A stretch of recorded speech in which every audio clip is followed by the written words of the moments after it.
Hey everyone, and welcome. So you're pumped about Meshtastic, right? This amazing off-grid communication project lets you chat without any cell service or Wi-Fi. It is a fantastic community to be a part of. But there's always that one question everyone asks right at the start.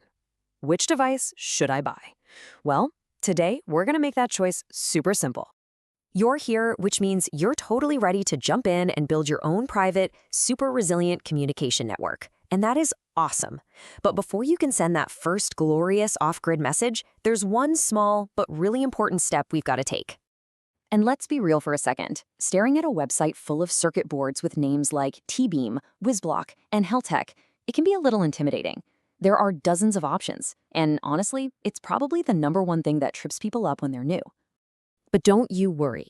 In this quick explainer, we're going to slice right through all that confusion. By the time we're done, you are going to know exactly what you need and why, so you can click buy with total confidence and get yourself on the mesh. Okay, let's dive right in. The very first thing you need to get your head around is that Meshtastic is incredible software, but it needs a special piece of hardware, a radio, to actually, do anything. And that's because these little devices have a LoRa radio chip inside. LoRa literally stands for long range, and it's the secret sauce, the magic that makes all this off-grid communication possible. Your smartphone? It's got Bluetooth and Wi-Fi for sure, but it does not have a LoRa radio. That's why you need one of these dedicated little boards to act as the bridge to the mesh network.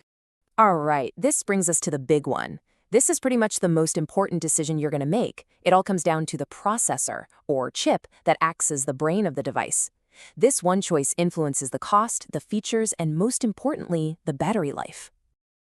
The entire market of Meshtastic boards can basically be split into two camps, and it's all based on the microcontroller chip they use. You've got the ESP32, and you've got the NRF52. The absolute easiest way to think about this is a simple trade-off. Do you want raw power and extra features, or do you want extreme, unbelievable battery endurance? So first up, let's talk about the ESP32. I want you to think of these boards as the muscle cars of the Meshtastic world. They're generally cheaper to buy, they have faster processors, and a lot of them even come with Wi-Fi built in. But just like a muscle car, they are thirsty. They burn through power, which makes them great for projects that are plugged into a wall, or maybe for a handheld device you only need for a day or two before you have to recharge it. Now, on the other side of the garage, you have the NRF52 boards. These are the marathon runners. Their absolute superpower is power efficiency. An NRF52 device just sips power. It can run for days, sometimes even weeks, on the very same battery that an ESP32 would drain in less than a day.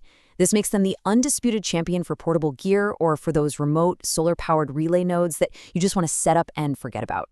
And just look at how dramatic this difference really is. We are not talking about a small improvement here. This is a total game changer.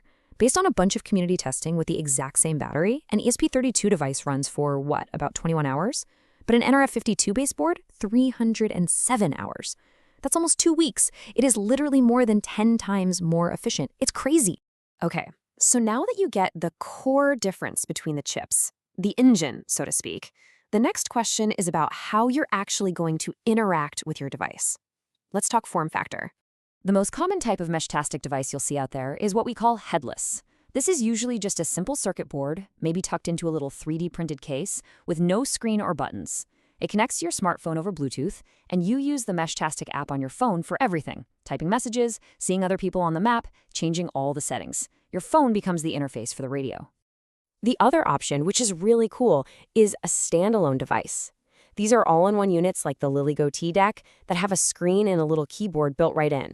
This lets you send and receive messages directly from the device itself, no phone required. It's absolutely perfect for those times when you want to leave your expensive smartphone behind, but you still want to stay in touch. All right, so we've covered the core differences, the chips, and the form factors. Now let's put all that knowledge to good use and nail down a clear recommendation for your very first device. So to quickly recap, the choice really just boils down to this. ESP32 gets you in the door for a lower cost, but you're going to be charging it a lot. The NRF52 gives you that incredible battery freedom, but for a slightly higher price. And as for the form factor, headless is the simple do-anything default, while standalone is for dedicated phone-free operation. And this, right here, is the best advice you can get. For your first device, you really don't need the most complicated, feature-packed board out there. The goal is just to get on the mesh easily and have a good experience. So you should pick something that has strong community support and is known to, well, just work. Okay, so here's the bottom line. Based on all the community feedback and how easy they are to use, here are two fantastic starting points. If you value battery life above everything else and you want a super reliable, set it and forget it experience, get the Rack Meshtastic Starter Kit. It's an NRF52 board. Now, if you're on a tighter budget and you just want to dip your toes in the water to see what this is all about, the Heltec V3 is a perfect low-cost ESP32 option. Honestly, you can't go wrong with either of these. So there you have it. You now have the knowledge to cut right through the noise and confidently choose your first device.